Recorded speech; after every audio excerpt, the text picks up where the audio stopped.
Brandner, le constructeur de véhicules autrichien, a renouvelé la série de ses bennes-remorques à fond poussant. Cette année, il a lancé la série PowerPush Plus sur le marché. La diversité de cette série comprend 7 modèles de base de 14 à 34 tonnes de poids total. Les bennes-remorques à fond poussant ont l'avantage d'être stables au moment du déchargement. On peut les décharger complètement et de façon progressive, même dans des bâtiments bas.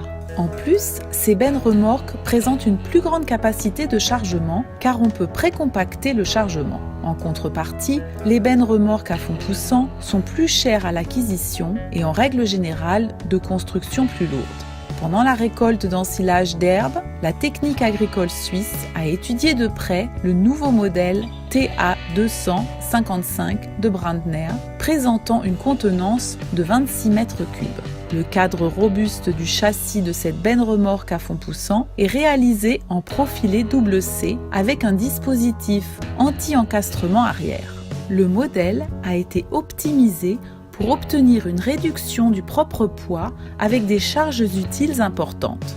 Pour le châssis, Brandner accorde une garantie de 10 ans. Dans ce modèle, on a en plus intégré une machine en tandem conçue pour une vitesse de 40 km/h avec un essieu directeur muni d'un dispositif de verrouillage hydraulique de BP. L'agrégat axial est suspendu avec des ressorts à lame parabolique à 3 couches. On freine la benne-remorque à fond poussant par le biais d'un frein à air comprimé à 2 conducteurs qui agit sur les 4 roues.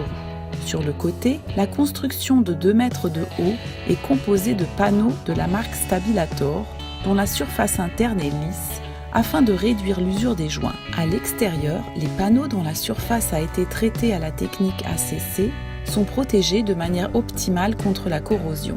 Leur profil augmente la stabilité, si bien que, par exemple, dans le transport des céréales, on n'a pas besoin de tirant. Dans l'opération de poussage, on utilise 2 cylindres de poussée à double effet. Tout d'abord, on guide le fond poussoir avant au-dessus du fond poussoir arrière et ensuite, on pousse le bouclier poussoir tout au fond. Les joints sont en polyuréthane. Les 2 cylindres de poussée se trouvent devant la benne, si bien qu'aucune surface de stockage ne se perd. Le panneau arrière s'ouvre et se ferme hydrauliquement. À la place de ce panneau arrière, on peut aussi monter un système d'épandage de fumier et de compost ou un système de transbordement à vis. Sur ce modèle, la barre de traction dont on peut régler la hauteur d'attelage sur 6 positions est montée sur ressort et munie d'un accouplement à tête sphérique K80. Pour le fonctionnement du véhicule, il faut respectivement un distributeur double effet pour le panneau arrière, pour le bouclier de poussage et pour le pied de support hydraulique.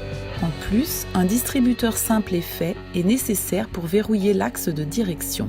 Il faut en tout une quantité d'huile de 16 litres pour une pression de fonctionnement maximale de 200 bars. La longueur totale du véhicule est de 7,30 mètres et sa largeur de 2,80 mètres, monté avec des pneus 560-60R 22.5 flottation de BKT. Le poids à vide est de 6450 kg avec un poids total autorisé de 21 tonnes. Pendant le test, la benne-remorque PowerPush Plus a pu montrer sa capacité de performance. Les vannes de fermeture, situées sur les embrayages hydrauliques d'angle, gênent pour l'accouplage et pour l'accrochage des tuyaux dans les supports. Cependant, la construction robuste et le bon châssis de la benne-remorque à fond poussant ont réussi à convaincre.